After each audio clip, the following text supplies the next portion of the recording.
Hello guys, welcome back sa ating channel Kapayapaan ng Diyos sa ating lahat. Meron tayo dito guys, kalikutin, media ito na 1 HP. Ang error nito PO error. Yan, ituro na natin yung PO guys, paano i-repair. Kaya tingnan nyo na lang ito guys, ganun pa rin ang ating gagawin. PO,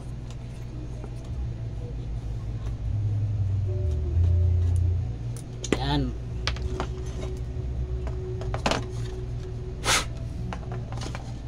yan P0 nga. Tanggalin ko lang muna to lang.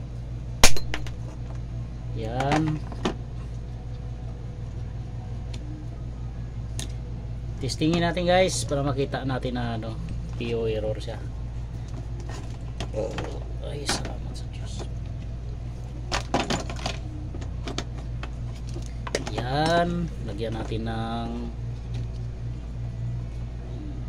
control.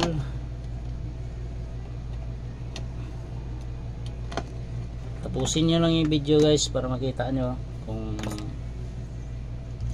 paano siya i-repair yung PO P0. Ayan, subukan natin. Subukan ko muna to ha. Subok. Tingnan natin kung anong error.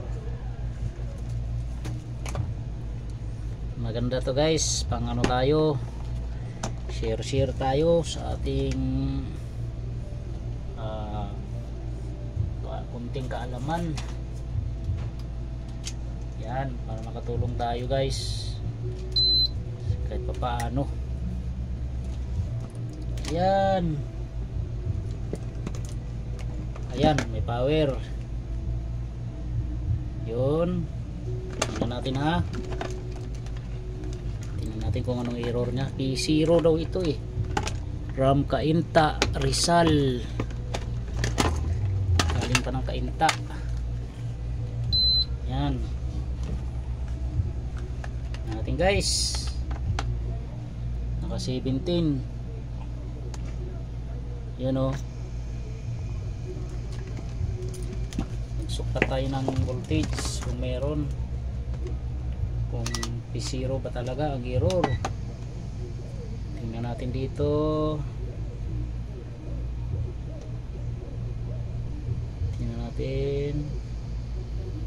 P0 nga ito guys. Ayan, PO nga ito. Walang supply ang ating IPM. P0. Ayan, tingnan natin ha. Ayan, nag-blink na oh. Ano ko muna to. Tingnan natin ko. Ayan, isang trigger na lang guys. Isa na lang. Mag-error na yan.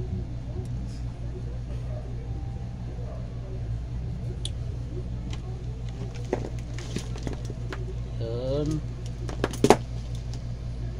Tingnan nyo guys kung ano yung papalitan ko rito.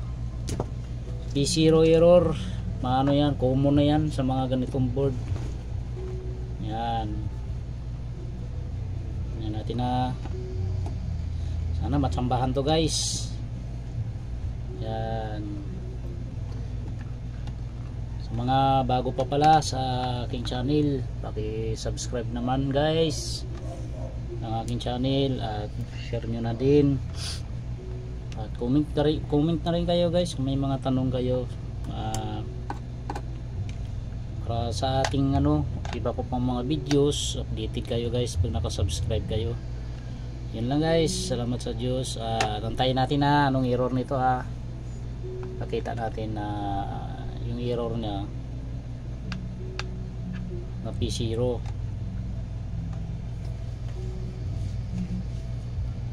May video na ako nito guys na kung paano siya ginawa. Nyo na lang, i-review nyo na lang yung video. Sa mga video ko meron na yan. Naman to, universal na board. Kupil, kulin, basta ganitong forma siya guys, pamilyarin nyo na lang. Yan, universal yan. PO error, PO P0, yan. Isa na lang lalabas ng PO. Yan o. Tingnan natin. Yung na-tester ko na to, na-test ko na yung voltage sa IPM. Wala talaga siya. Kaya PO talaga yan. Ayan. Isa pa. Medyo matagal mahaba ating video. Forward natin. Yan, antay-antay tayo guys Antay natin mag-error. Ang tagal, medyo matagal lang.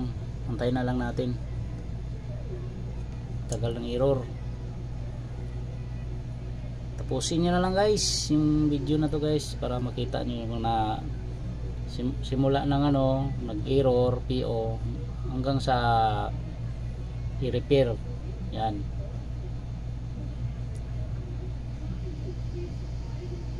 Yan.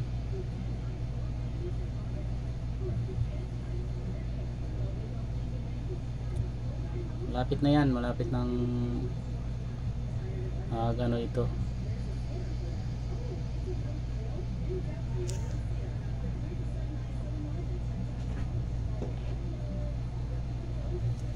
Pajikasin mo na nga si Donan. Baka makalimutan. Maliligo ako. Tawagan mo na lang. Gabinsin dali na kasi nihintay. Tawagan mo na lang, maliligo ako. Masakit ko nga ulo ko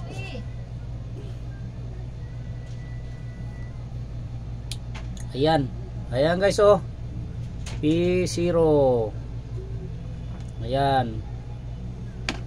Okay. Alam na natin nag-PO. Yun. I-repair na natin to. Subukan na natin i-repair.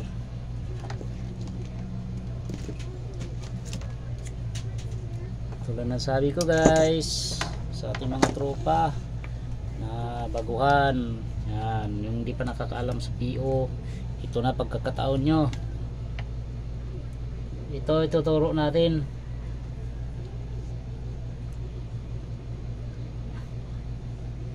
Yan. Ano yung papalitan natin pag may PO.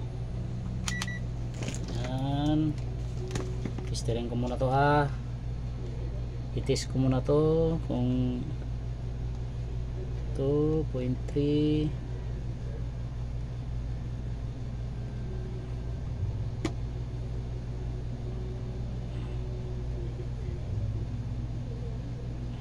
Yan, okay naman siya. Ito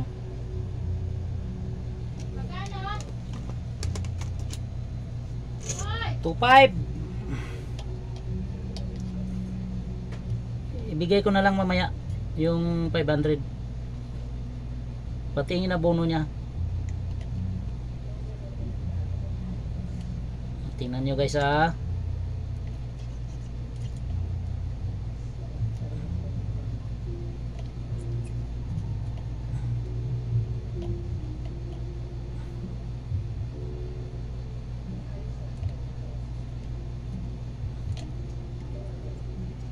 tanggalin ko lang muna to, medyo yan, ito na sira niya guys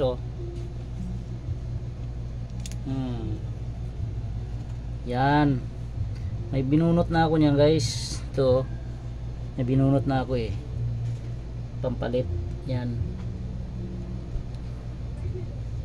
para di na ako matagal. Hindi ko lang ako Tapos medyo mahirap lang siyang hinangin guys. Tsagain na lang natin.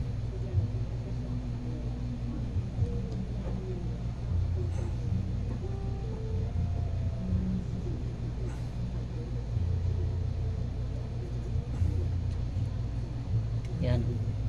Pag wala kasing 5 volts ang ating IPM, hindi talaga gagana yan guys. Magpipiu talaga yan. Yan.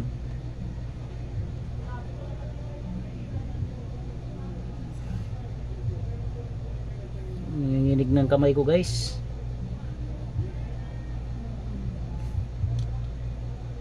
Pasmado na.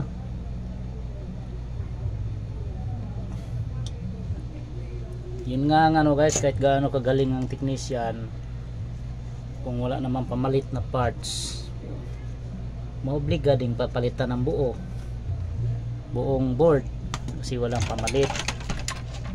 Kaya importante mag-ipon tayo ng mga sirang board. Huwag natin itapon lahat. Tapos tingnan natin kung nagdikit. Ayan. Ayan guys. Oh, successful. Maganda ang ating pagkahinang. Okay, testing ulit natin guys. Ito. Tingnan natin kung matsambahan natin itong P0 na to. Sana matsambahan para makabili ng bigas kahit 1 kilo. Ayan, testing ulit tayo.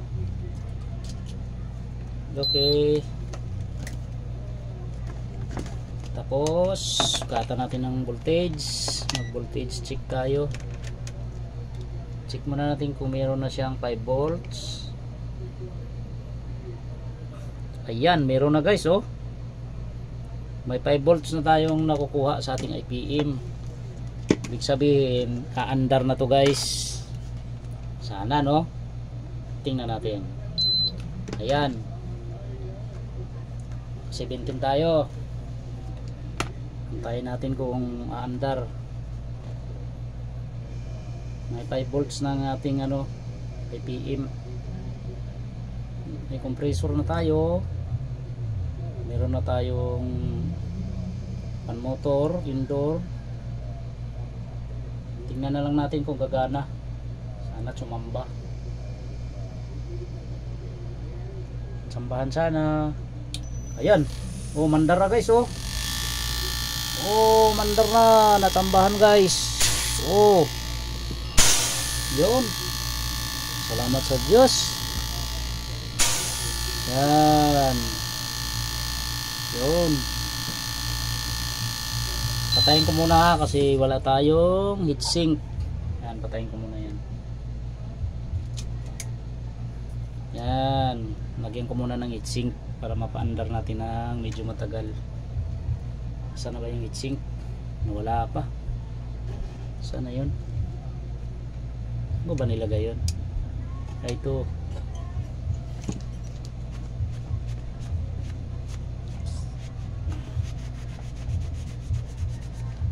So, ganun lang guys. Ang P0. P0 error. Yan. Double check nyo na lang yung ano pag nag P0.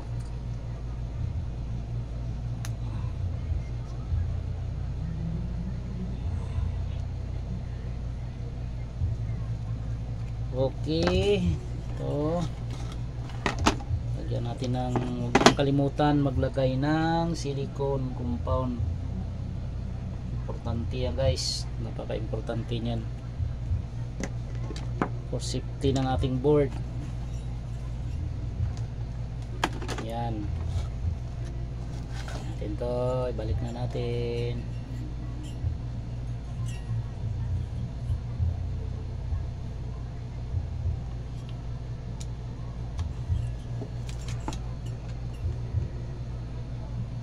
Balik-balik.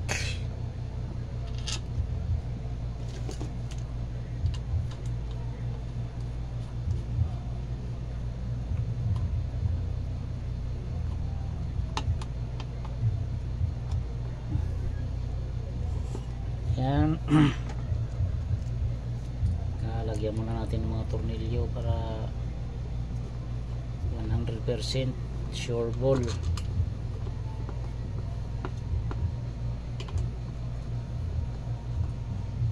Tornilyo ko muna, tapos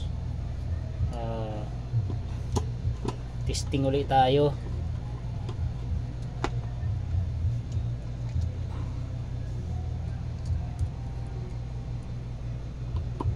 pinagbabawal na technique guys. Turo na natin yung P0. Yun lang binalitan ko guys, yung tinanggal ko na yon.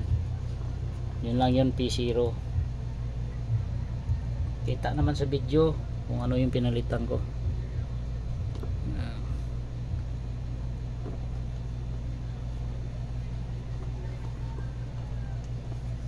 Yan.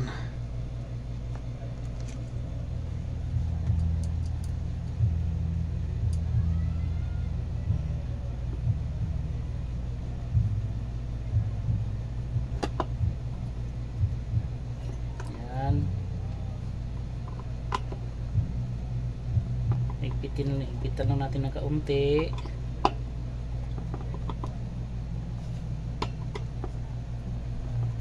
Tamang higpit lang guys, hindi tayo mapapangiwi. Okay, yan, saksak ulit natin to. Yun. Yan.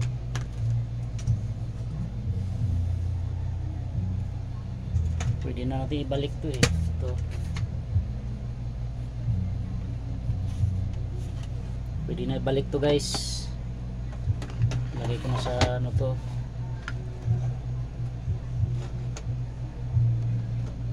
Yan.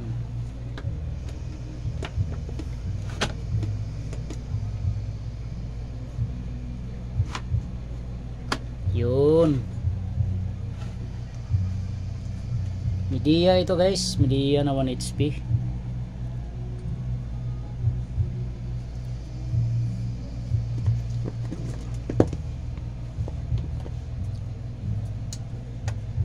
Yan, nakita nyo na guys paano i-repair. Tinuro na natin yan, may video na rin ako nyan. Kaya okay lang yan. Yan, mandara siya guys. Oh, standby na nating ilaw. Ayan. Pressure natin. Yan. Lumana na siya guys. Yun lang ang pinalitan ko na resistor. Okay na siya. At salamat sa Diyos. At sana may natutunan kayo guys sa ating kunting repair. So thank you guys. Kung may ano ka, bago ka pa lang sa aking channel, subscribe na mga aking channel. At salamat sa Diyos at ingat tayong lahat.